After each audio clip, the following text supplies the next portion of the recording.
আসসালামু আলাইকুম। অবিরাম বাংলা সংবাদে সবাইকে স্বাগত জানাচ্ছি। আমি শারমিন সালাম। শুরুতেই বিআরবি কেবল সংবাদ শিরোনাম। ঢাকা বিশ্ববিদ্যালয়ের ছাত্র দলের হল কমিটির প্রতিবাদে মধ্যরাতে শিক্ষার্থীদের তীব্র আন্দোলন। প্রকাশ্য গুপ্ত ছাত্র রাজনীতি নিষিদ্ধ রাখার ঘোষণা উপাচার্যের। ইউনূস সরকারের এক বছরে ব্যাংক খাত পুনরুদ্ধার, অর্থ পাচার প্রতিরোধ সহ বিধ্বস্ত অর্থনীতিতে ফিরেছে গতি, তবে নতুন বিনিয়োগ ও কর্মসংস্থান হতাশাজনক। এবং ৩৫ বছর পর হতে যাচ্ছে রাজশাহী বিশ্ববিদ্যালয় কেন্দ্রীয় ছাত্র সংসদের নির্বাচন, চলছে জোর প্রস্তুতি। ক্যাম্পাসে সাধারণ শিক্ষার্থীদের নেতৃত্ব চান ছাত্রছাত্রীরা।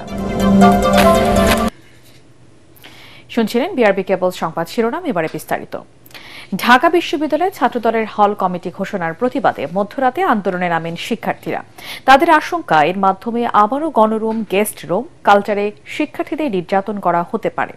কমিটি বাতিলের দাবিতে ভিসির বাসভবনের সামনে অবস্থান নেন তারা। পরে বিশ্ববিদ্যালয়ের উপাচার্যের পক্ষে প্রক্টর জানান, আগের সিদ্ধান্ত অনুযায়ী আবাসিক হলগুলোতে ছাত্র রাজনীতি নিষিদ্ধই থাকবে। রিপোর্টে জানাচ্ছেন মাহবুব কবির চপল। শুক্রবার মধ্যরাতে আবারও আন্দোলনে ঢাকা বিশ্ববিদ্যালয়ের সাধারণ শিক্ষার্থীরা। এবার তাদের প্রতিবাদ ছাত্র দলের কর্মকাণ্ডের বিরুদ্ধে। গত বছর ১৭ জুলাই বিশ্ববিদ্যালয়ের হলগুলোতে ছাত্র রাজনীতি নিষিদ্ধ রাখার সিদ্ধান্ত হয়। এর মধ্যে ১৮টি হলে ৫৯৩ সদস্যের আহ্বায়ক কমিটির ঘোষণা দেয় ছাত্রদল। এর প্রতিবাদে ফুঁসে ওঠে শিক্ষার্থীরা। ছাত্র রাজনীতির এজেন্ডা ঢোকানোর চেষ্টা করেছে। তাদের আশঙ্কা, ছাত্রলীগ যে কায়দায় হলগুলোতে ত্রাসের রাজনীতি করেছিল, আবারও তা ফিরতে পারে। বাংলাদেশ জাতীয়তাবাদী ছাত্রদল তাদের আজকে অফিসিয়ালি হল কমিটি প্রকাশ করছে। তা আমরা শিক্ষার্থীদের আসলে যে জিনিসটা চাইছি, শিক্ষার্থীদের মধ্যে যে ভয়টা কাজ করে, যে ছাত্রলীগের আমলে যে ধরনের ত্রাসের রাজত্ব কায়েম করছিল, শিক্ষার্থীদেরকে যেভাবে জিম্মি করে রাখা হতো, তাদের নিজেদের বিভিন্ন প্রোগ্রামে, দলীয় প্রোগ্রামে নিয়ে যাওয়া হতো, ওই ধরনের কালচার আবার কোনো পুনরাবৃত্তি হবে কিনা। তারা এই হল কমিটিটা ঘোষণার মাধ্যমে কিন্তু জুলাইয়ের সাথে গাদ্দারি করলো, স্বার্থপরতা করলো। তো অবশ্যই জুলাইয়ের সাথে গাদ্দারি করা কাউকে তো আমরা পজিটিভলি নিতে পারি না। যদি হলের ছাত্র রাজনীতি চলে আসে, তাহলে সেই আবার আমাদের গণরুমে, গেস্ট রুমে ফিরে যেতে হবে। এই ভয়াবহতা আমরা উপলব্ধি করতে পারছি। ডাকসু নির্বাচনের আগে এ ধরনের কমিটি ঘোষণাকে ষড়যন্ত্র বলেও মনে করছেন অনেকেই। তারা জানান, শিবির সহ অনেক দলেরই হলে অঘোষিত কমিটি রয়েছে। প্রশ্ন তোলেন বিশ্ববিদ্যালয় প্রশাসনের ভূমিকা নিয়েও। প্রশাসনের ভূমিকা আমি বলতে চাই খুবই বাজে। তারা আমাদের স্টুডেন্টদেরকে, আমাদের সিদ্ধান্তকে তারা টোটালি মূল্যায়ন করে না। এন্ড আমি মনে করি এখানে টিকে থাকার জন্য আমাদের স্টুডেন্টদেরকে নিজেদের ফাইট করে যেতে হয় আর কি। যে সরকারে আসুক না কেন, সেই সরকার ছাত্র সংগঠন হলে থাকলে তারা তাদের কার্যক্রমগুলো হলের বাইরে করবে, বাট হলের ভিতরে শুধুমাত্র ডাকসু নির্বাচিত প্রতিনিধিরাই হলের কার্যক্রমগুলো দেখাশোনা করবে। শিক্ষার্থীদের দাবির মুখে হলে ছাত্র রাজনীতি নিষিদ্ধ থাকবে বলে জানায় বিশ্ববিদ্যালয় প্রশাসন। উপাচার্য মহোদয় জানিয়ে দিলেন যে ১৭ জুলাইয়ে হল পর্যায়ে ছাত্র রাজনীতি সংক্রান্ত যে সমঝোতা হয়েছিল, সেই সমঝোতা বহাল থাকবে। সেক্ষেত্রে কমিটিগুলো কি বাতিল হবে কিনা এবং তাদের বিরুদ্ধে ব্যবস্থা নেওয়া হবে কিনা? দেখেন, কমিটি বাতিল করার এখতিয়ার যারা দিয়েছে তাদের, আমরা তাদেরকে ফোর্স করতে পারবো না। কিন্তু আমাদের সিদ্ধান্ত হলো হল পর্যায়ে কোনো ছাত্র রাজনীতি চলবে না। ৫২ থেকে ৭১ ছাত্র রাজনীতির গৌরবের ইতিহাস ছিল বাংলাদেশে, কিন্তু গত ২০-২৫ বছরে সেটা অনেকটা ম্লান হয়ে গেছে, যার নেতিবাচক ধারণা দিয়ে গেছে ছাত্রলীগ। তাই গুণগত পরিবর্তন না হলে ছাত্র রাজনীতি আর চাইছে না সাধারণ শিক্ষার্থীরা। মাহবুব কবির চপল, এটিএন বাংলা, ঢাকা বিশ্ববিদ্যালয়, ঢাকা। বিগত এক বছরে দেশের ব্যাংক খাত পুনরুদ্ধার, উচ্চ মূল্যস্ফীতি কমানো, ডলারের সহজ প্রাপ্যতা, রিজার্ভ বৃদ্ধি, অর্থ পাচার প্রতিরোধ সহ বেশ কিছু অর্জন ড ইউনূস সরকারের সাফল্যের ঝুলিতে। সবশেষ মার্কিন পাল্টা শুল্ক হার ৩৭% থেকে কমিয়ে ২০% করার সফলতায় প্রশংসা কুড়িয়েছে অন্তর্বর্তী সরকার। তবে এ সময় দৃশ্যমান কোনো অগ্রগতি নেই জ্বালানি খাতের উন্নয়ন ও কর্মসংস্থানে। অর্থনীতিবিদরা বলছেন, রাজনৈতিক অস্থিতিশীলতায় হচ্ছে না নতুন বিনিয়োগ। বিস্তারিত তরিক ইসলামের রিপোর্টে। ছাত্র জনতার গণ অভ্যুত্থানে শেখ হাসিনা সরকারের পতনের পর ডক্টর মোহাম্মদ ইউনূসের নেতৃত্ব গঠিত অন্তর্বর্তীকালীন সরকারের প্রথম ধাক্কা বিধ্বস্ত দেশের অর্থনীতিকে খাদের কিনারা থেকে টেনে তোলা। দুর্নীতি অর্থ পাচারের মাধ্যমে ধ্বংস করা ব্যাংক খাতকে পুনরুদ্ধারে কোমর বেঁধে নামে নোবেলজয়ী এই অর্থনীতিবিদ। আর্থিক খাত পুনরুদ্ধার, ব্যাংকিং খাতে স্বচ্ছতা ফেরানো, অর্থ পাচার রোধ ও পাচার করা টাকা ফিরিয়ে আনতে বেশ কিছু পদক্ষেপ নেয় সরকার। গঠন করা হয় আর্থিক খাতের দুর্নীতির অনুসন্ধানে শ্বেতপত্র কমিটি সহ কয়েকটি সংস্কার কমিশন। আপনি যতক্ষণ পর্যন্ত না আপনি ওই প্রশাসনিক এরই মধ্যে যার সুফল মিলতে শুরু করেছে বলে জানালেন সেন্টার ফর পলিসি ডায়ালগ সিপিডির গবেষণা পরিচালক গোলাম মুয়াজ্জেম। তিনি জানান, গেল এক বছরে ইতিবাচক ধারায় ফিরেছে দেশের রপ্তানি আয় ও রিজার্ভ, কমেছে মূল্যস্ফীতিও। টাকার বিনিময় হার যেভাবে পড়ে যাচ্ছিল বা রিজার্ভ যেভাবে পতন শুরু হয়েছিল, সেইখান থেকে ঘুরে দাঁড়ানো এটা একটা উল্লেখযোগ্য অর্জন, এবং সেক্ষেত্রে রেমিটেন্স প্রবাহ এবং রপ্তানির একটা উচ্চ প্রবৃদ্ধি সেই জায়গায় একটা বড় ভূমিকা রেখেছে। ব্যাংক খাতের সংস্কারের শৃঙ্খলা ফিরেছে আর্থিক খাতে, যা দীর্ঘমেয়াদে অর্থ পাচার রোধ ও পাচারকৃত অর্থ ফিরিয়ে আনতে সহায়ক হবে বলে জানান এই অর্থনীতিবিদ। এবার আমরা দেখেছি যে পরিবর্তিত প্রেক্ষাপটে ওই দেশগুলোর আমাদের সরকারকে সহযোগিতা করেছেন। ফলে যেটি হয়েছে যে অর্থ এখনো আমাদের প্রাপ্তি হয়নি, কিন্তু কোনো কোনো ক্ষেত্রে পাচারকৃত অর্থ চিহ্নিত করা গেছে, সম্পদ চিহ্নিত করা গেছে, কিছু কিছু ক্ষেত্রে এগুলোকে ফ্রিজ করা হয়েছে, অ্যাকাউন্ট ফ্রিজ করা হয়েছে। ভবিষ্যতে যারা অর্থ পাচার করার জন্য অনুবর্তী হবেন তাদের জন্য যে এক ধরনের সিগন্যাল সেটি দিচ্ছেন, সেটি আমার মনে হয় যে পরবর্তীতে নির্বাচিত সরকারের সময়কালে ওই সময়ের পরিবেশিত প্রেক্ষাপটে কেউ যদি অর্থ পাচারের কথা ভাবেন, তারা হয়তো অন্তত দুবার চিন্তা করবেন। তবে গত এক বছরে অগ্রগতি হয়নি দেশের জ্বালানি খাত বৈদেশিক বিনিয়োগে। নতুন করে কর্মসংস্থান সৃষ্টিতেও অনেকটা পিছিয়ে অন্তর্বর্তী সরকার। ডলার ক্রাইসিস এগুলি অনেকটা নিয়ন্ত্রণে আসছে, কিন্তু ব্যবসা বাণিজ্যের জন্য যে পলিসিগত সাপোর্ট সেটা কিন্তু আমরা পাইনি। বিনিয়োগ সহায়ক পরিবেশটি আসলে এই মুহূর্তে নেই। এমনকি রাজনৈতিক অনিশ্চয়তা এখানে আরেকটা বড় রকমের দোদুল্যমানতা তৈরি করেছে।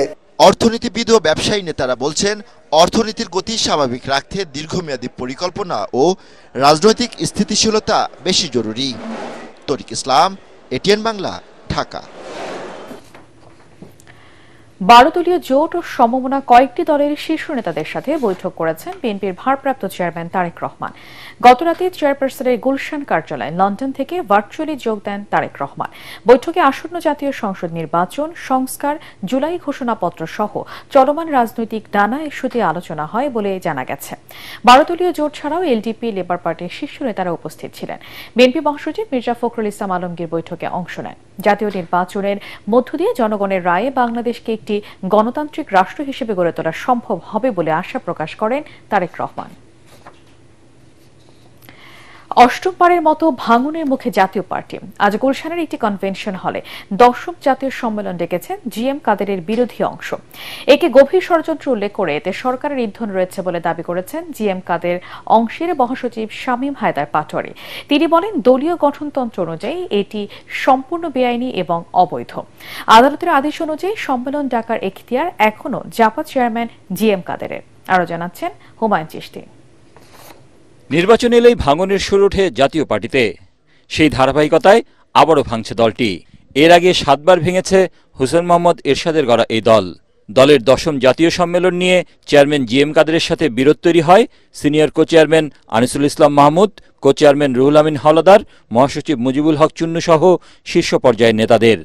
জ্যেষ্ঠ নেতারা পাল্টা সম্মেলনের ঘোষণা দিলে তাদের বহিষ্কার করেন জাপা চেয়ারম্যান। বিষয়টি আদালত পর্যন্ত গড়ালে গত 30 জুলাই জাপা চেয়ারম্যান জিএম কাদের ও দপ্তর সম্পাদক মাহমুদ আলমের সাংগঠনিক কার্যক্রমের উপর অস্থায়ী নিষেধাজ্ঞা দেন আদালত। এর মধ্যেই শনিবার সম্মেলন করতে যাচ্ছে জিএম কাদেরের বিরোধী ওই অংশটি।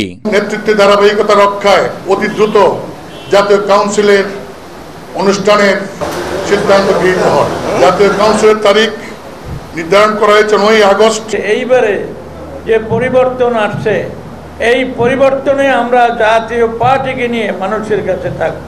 শুক্রবার সকালে কাকরাইলে দলের কেন্দ্রীয় কার্যালয়ে জরুরি সংবাদ সম্মেলন ডাকেন জিএম কাদের অংশের মহাসচিব শামীম হায়দার পাটোয়ারি। বলেন, সম্মেলন ডাকার পুরো প্রক্রিয়াই বেআইনি ও দলের বিরুদ্ধে ষড়যন্ত্রের অংশ। শুধুমাত্র জাতীয় পার্টির চেয়ারম্যান এবং দপ্তর সম্পাদকের বিরুদ্ধে সাংগঠনিক কার্যক্রম নিষেধাজ্ঞা দেওয়া হয়েছে সাময়িক, অস্থায়ী, পরবর্তী তারিখ পর্যন্ত, এবং যারা বহিষ্কৃত ছিল কাউকে রিইনস্টেটের কোনো আদেশ দেয়া হয়নি। এগুলো সম্পূর্ণ গঠনতন্ত্র বিরোধী এবং বেআইনি যেটি গোড়া থেকে বেআইনি সেটা শেষ পর্যন্ত বেআইনি। তো এই সমস্ত জিনিসটির মধ্যে একটি আমরা গভীর ষড়যন্ত্রের ছোঁয়া দেখতে পাচ্ছি এবং আমরা মনে করি আদালতের রায়ের অপব্যাখ্যা হচ্ছে, আদালতের রায়ের ভুল ব্যাখ্যা হচ্ছে। এদিকে দুপুরে গুলশানে জাতীয় সম্মেলন নিয়ে ডাকা সংবাদ সম্মেলনে বহিষ্কৃত সিনিয়র নেতারা বলেন, দলের সামগ্রিক ঐক্য ও গণতন্ত্র ফিরিয়ে আনতেই এই সম্মেলন। আদেশে জুন ছিল সম্মেলনের ডেট, সেই 28 জুনের সম্মেলনটা আমরা 9 তারিখে রেখেছি। এখানে 9 তারিখের মধ্যে কোনো কিছু যে ক্যান্ডিডেটে থাকবে তাকেই তো সে বের করে দেবে, প্রাথমিক সদস্য পদ নিয়ে বের করে দেবে। সেই জন্য তার উপর নিষেধাজ্ঞা চেয়েছিলাম, উপর নিষেধাজ্ঞা দিয়েছে, উনি করে যেতে পারেন, উনি করে যাচ্ছেন, কেন যাচ্ছেন, প্রশ্নটা আছে। ছাত্র জনতার অভ্যুত্থানের পর এমনিতেই টালমাটাল জাতীয় পার্টি। স্বৈরাচার হাসিনা সরকারের দোসর আখ্যা দিয়ে তাদের রাজনীতি করা নিয়ে প্রশ্ন ওঠে বিভিন্ন মহলে। এ অবস্থায় ভাঙন দলকে আরও বিপদের মুখে ফেলবে বলে মনে করছেন সাধারণ কর্মীরা। হুমায়ুন চিস্তি, এটিএন বাংলা, ঢাকা। দীর্ঘ ৩৫ বছর পর রাজশাহী বিশ্ববিদ্যালয় কেন্দ্রীয় ছাত্র সংসদ রাকসু নির্বাচন হতে যাচ্ছে। ভোটের পরিবেশ নিয়ে বিভিন্ন ছাত্র সংগঠনের মধ্যে মতবিরোধ থাকলেও প্রস্তুতি চলছে জোরে সোরে। প্রভাবমুক্ত সুষ্ঠু নির্বাচনের মাধ্যমে সাধারণ শিক্ষার্থীদের নেতৃত্ব প্রতিষ্ঠিত হোক, এমনটাই আশা বিশ্ববিদ্যালয়ের ছাত্রছাত্রীদের। রাজশাহী থেকে সুজাউদ্দিন ছোটনের রিপোর্ট জানাচ্ছেন জাহিদুল আলম। রাজশাহী বিশ্ববিদ্যালয়ের প্রতিষ্ঠার প্রায় ১ দশক পর ১৯৬২ সালে রাকসু গঠিত হয়। এরপর থেকে মোট ১৪টি নির্বাচন অনুষ্ঠিত হয়েছে। সবশেষ নির্বাচন হয়েছিল ১৯৮৯ সালে। জুলাই অভ্যুত্থান পরবর্তী সময়ে বিভিন্ন ছাত্র সংগঠন, শিক্ষার্থী প্রতিনিধি এবং সামাজিক সাংস্কৃতিক সংগঠনের জোর দাবির পর ২৮ জুলাই নির্বাচনের তফসিল ঘোষণা করে বিশ্ববিদ্যালয় প্রশাসন। আমরা চাই যে রাকসুর মাধ্যমে সব পুরোপুরি সিস্টেম চেঞ্জ হবে। রাকসু নির্বাচন থেকে জাতীয় নেতৃত্ব বের হবে, নির্বাচন যেন স্বচ্ছভাবে হয়। ক্যাম্পাসের রাজনৈতিক দলগুলো চাচ্ছে সুষ্ঠু নির্বাচনের মধ্য দিয়ে প্রতিফলিত হোক সাধারণ শিক্ষার্থীদের মতামত, প্রতিষ্ঠিত হোক যোগ্য নেতৃত্ব।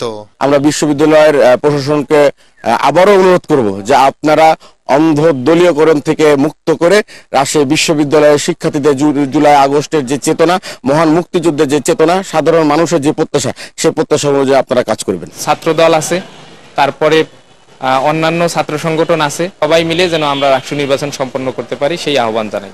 যারাই দেশ নিয়ে ভাবতেছে, যারা ক্যাম্পাসগুলো নিয়ে ভাবতেছে, যারা আলটিমেট পজিটিভ চেঞ্জ চায়, তাদের এই গণতান্ত্রিক ওয়েগুলোতে আসা উচিত। রাকসু নির্বাচনের মধ্য দিয়ে রাজশাহী বিশ্ববিদ্যালয়ে কাঠামোগত পূর্ণতা পাবার পাশাপাশি সাধারণ শিক্ষার্থীদের প্রতিনিধিত্ব নিশ্চিত হবে বলে মনে করছে বিশ্ববিদ্যালয় প্রশাসন। বড় ধরনের কোনো ঘটনার জন্য আইন শৃঙ্খলা রক্ষাকারী বাহিনী দরকার হয়, বাট স্বাভাবিকভাবে এই কার্যক্রম চালানোর জন্য আমাদের শিক্ষক বৃন্দ সহ তারা যদি ভূমিকা গ্রহণ করে, ছাত্রছাত্রীদের সহযোগিতা যদি অব্যাহত থাকে, তাহলে এই নির্বাচন সুন্দর পরিবেশে হবে বলে আমরা আশা করি। এদিকে রাজশাহী বিশ্ববিদ্যালয়ে নির্বাচনের পরিবেশ নিয়ে সন্দিহান শিক্ষাবিদদের অনেকেই। ভোট ব্যাহত হয় এরকম কোনো কর্মকাণ্ড থেকে জাতির প্রত্যেকটি সন্তানকে বিরত থাকা উচিত বলে আমার কাছে সবচেয়ে বেশি গুরুত্বপূর্ণ মনে হয়। আগামী ১৫ সেপ্টেম্বর সকাল ৯টা থেকে বিকেল ৪টা পর্যন্ত রাজশাহী বিশ্ববিদ্যালয় কেন্দ্রীয় ছাত্র সংসদ নির্বাচনের ভোট গ্রহণ চলবে। নির্বাচনে কেন্দ্রীয় পরিষদে ভিপি ও জিএস সহ ২৩টি পদে নির্বাচন অনুষ্ঠিত হবে। ভোট দেবেন ২৫,১৫২ জন শিক্ষার্থী। Bureau report, ATN Bangla. আগামী ফেব্রুয়ারিতে জাতীয় নির্বাচনের তারিখ ঘোষণার বিএনপির বিজয় বলে মন্তব্য করেছেন দলের ভাইস চেয়ারম্যান শামসুজ্জামান দুদু। তিনি বলেন, শুধু ভোটের সময় ঘোষণা নয়, সুষ্ঠু নিরপেক্ষ নির্বাচন চায় বিএনপি। চুয়াডাঙ্গার আলমডাঙ্গা উপজেলা পরিষদ মঞ্চে বিএনপির সমাবেশে দুদু এসব কথা বলেন। দেশের প্রতিটি গ্রামগঞ্জে গিয়ে ধানের শীষের বার্তা পৌঁছে দিতে নেতাকর্মীদের নির্দেশনাও দেন তিনি।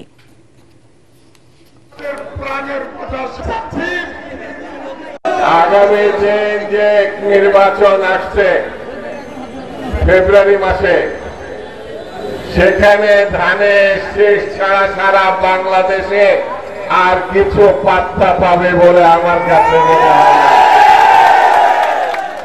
এবার সরকার হবে ধানের শীষের সরকার। এবারে আন্তর্জাতিক সংবাদ।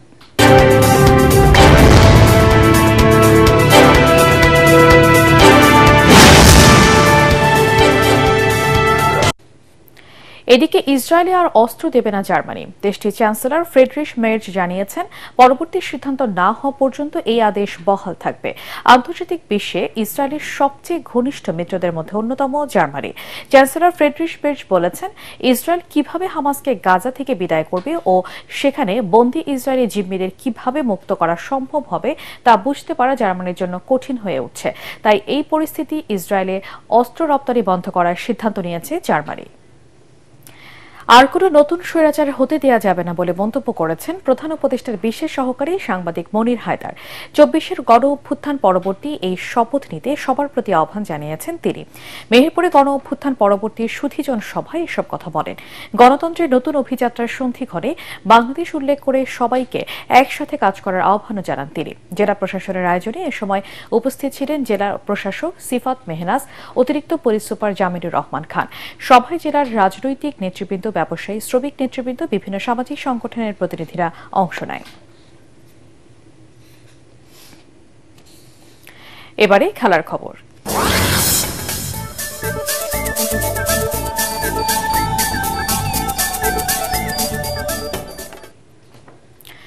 প্রাক মৌসুম প্রীতি ম্যাচে বায়ার লেভারকুজেনকে 2-0 ব্যবধানে হারিয়েছে চেলসি।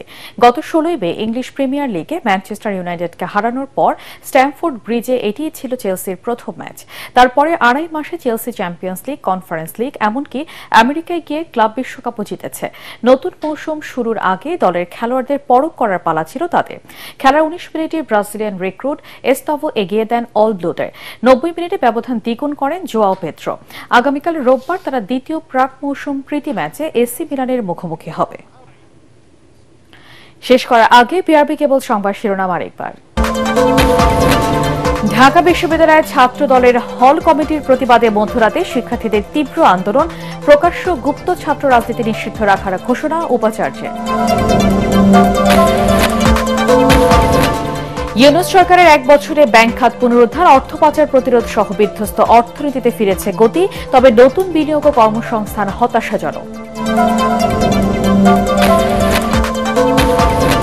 এবং 35 বছর পর হতে যাচ্ছে রাজশাহী বিশ্ববিদ্যালয় কেন্দ্রীয় ছাত্র সংসদের নির্বাচন, চলছে জোর প্রস্তুতি।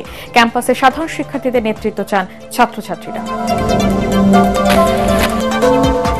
পরবর্তী সংবাদ দেখার আমন্ত্রণ জানিয়ে এখনকার মতো শেষ করছি। ATN বাংলার সংবাদ ইউটিউবে দেখতে ব্রাউজ করুন youtube/ATN Bangla News।